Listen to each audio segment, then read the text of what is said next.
ಇವಾಗ ಅಯ್ಯೋ ಶಿವನೇ ಸಾಂಗಲ್ಲಿ ಜಸ್ಕರಣ್ ಸಿಂಗ್ ಮತ್ತು ಪೃಥ್ವಿ ಭಟ್ ಅವ್ರು ಹಾಡಿದ್ದಾರೆ. ಸೊ ಅವ್ರ ಬಗ್ಗೆ ನಿಮಗೆ any one opinion about them? ಅಂದರೆ ನನಗೆ I never expected that Jaskaran Singh would sing so beautiful. ಅಂದರೆ ಅಷ್ಟು ಚೆನ್ನಾಗಿ ಹಾಡ್ತಾರೆ ಅಂತ ನನಗೆ ಗೊತ್ತಿರಲಿಲ್ಲ. Because we had some other names in our head.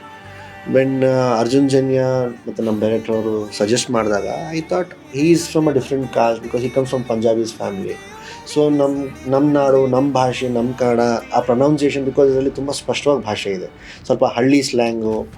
So but I think he has killed it. ಹಳೆದ ಊರಿನ ಬೀದಿಯಲ್ಲಿ ದೇವತೆ ಬಂದಳು ತೇರಿನಲ್ಲಿ, ಎದೆಯೊಳಗಡೆ ಸಿಡಿಲೊಡೆದಿದೆ, ಮಳೆಯಾಗುತ್ತಿದೆ.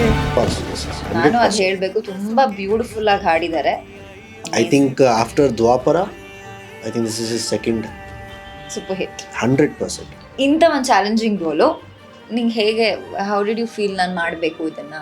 ಇವಾಗ ಅನಿಲ್ ಸೆವೆನ್ ಅವ್ರು ಬಂದು ನಿಮಗೆ ಕತೆ ಹೇಳಿದಾಗ what did you feel it's? ಅಂದರೆ ನನಗೆ ಅನಿಲ್ ಅವರು ಐ ಥಿಂಕ್ 5-6 ಇಯರ್ಸ್ ಅಂತ ಹಳೆ ಪರಿಚಯ.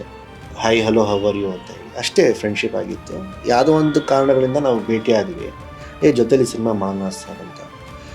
ನನ್ನ ಔಟ್ಪುಟ್ಸ್ ಹೇಳಿದೆ, ನಾನು ಈ ಥರ ಪಾತ್ರ ಹುಡುಕ್ತಾ ಇದ್ದೀನಿ, ಈ ಥರ ಕತೆ ನನಗೆ ಬೇಕು ಅಂತ ಹೇಳಿ. ನೀವು ಸೈಡ್ ನನ್ನ ಹತ್ರ ಒಂದು ಲೈನ್ ಇದೆ, ನೀವು ಕೇಳ್ತೆ ಅಂದರೆ ನಾನು ಹೇಳ್ತೀನಿ ನಿಮಗೆ.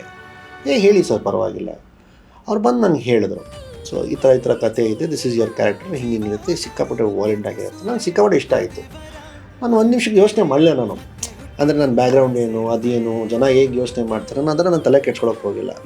ಅವ್ರು ಸಿಕ್ಕಾಪಟ್ಟೆ ಭಯ ಆಯಿತು, because you come from a political background, ಇದು ನೀವು ಮಾಡ್ತೀರಾ, ಸಿಕ್ಕಾಪಟ್ಟೆ ಪರ್ಫಾರ್ಮೆನ್ಸ್ ಇದೆ, 3 ಶೇಡ್ ಇದೆ ಈ ಸಿನಿಮಾದಲ್ಲಿ, will you do it or not ಅಂತೇಳಿ ಒಂದಿನ ಏನು ಮಾಡಿದ್ರು, ಆಡಿಷನ್ ಥರನೇ ಅವ್ರು ಪ್ಲ್ಯಾನ್ ಮಾಡಿದ್ರು. ಬಟ್ ನನಗೆ ಆಡಿಷನ್ ಅಂತ ಹೇಳಿಲ್ಲ ಅವರು.